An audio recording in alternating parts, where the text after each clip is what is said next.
सुद्धा आता देवदर्शनासाठी निघालेले आहेत आणि अगदी काही वेळात ते आपला मतदानाचा हक्क बजावणार आहेत। सदा सरवणकर विरुद्ध अमित ठाकरे विरुद्ध महेश सावंत अशी ही लढत माहीम मतदारसंघामध्ये होतीये आणि सदा सरवणकर हे आता माध्यमांशी बोलतात। आज अतिशय महत्त्वाचा आणि लोकशाहीसाठी आनंदाचा आपण उल्लेख केल्याप्रमाणे लोकशाहीचा महोत्सव चालू आहे। यात अनेक जण आपल्या नशिबाची परीक्षा आजमावणार आहेत।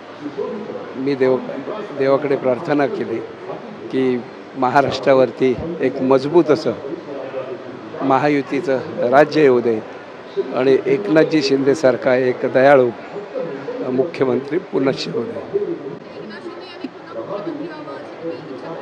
हो, तशी इच्छा व्यक्त केली आणि त्यासाठी आमचा एक दादरचा धनुष्यबाणसुद्धा त्यांच्याबरोबर असावा अशी देवाकडे प्रार्थना केली।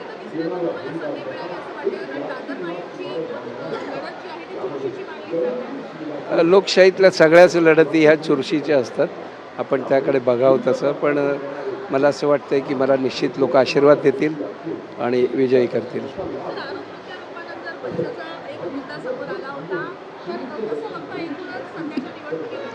आम्ही अतिशय सर्वसामान्य कुटुंबातले उमेदवार आहोत, त्यामुळे मला असं वाटतं पैसा आणि हे आम्हाला करण्याची गरज नाही। आम्ही लोकांमध्ये कामं केलेली आहेत आणि आमचा जो संपर्क आहे हा गेली 10-15 वर्षाचा आहे, त्यामुळे पैसे देऊन आकर्षित करण्याची मतदारांना गरज नाही।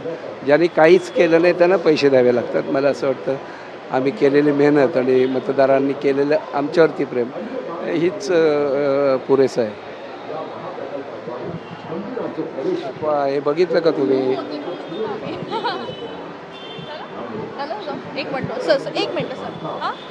नितीन साहेब या बाजूला ना साहेब, असे या ना, असे चेहऱ्यावर काळोख येते थोडा।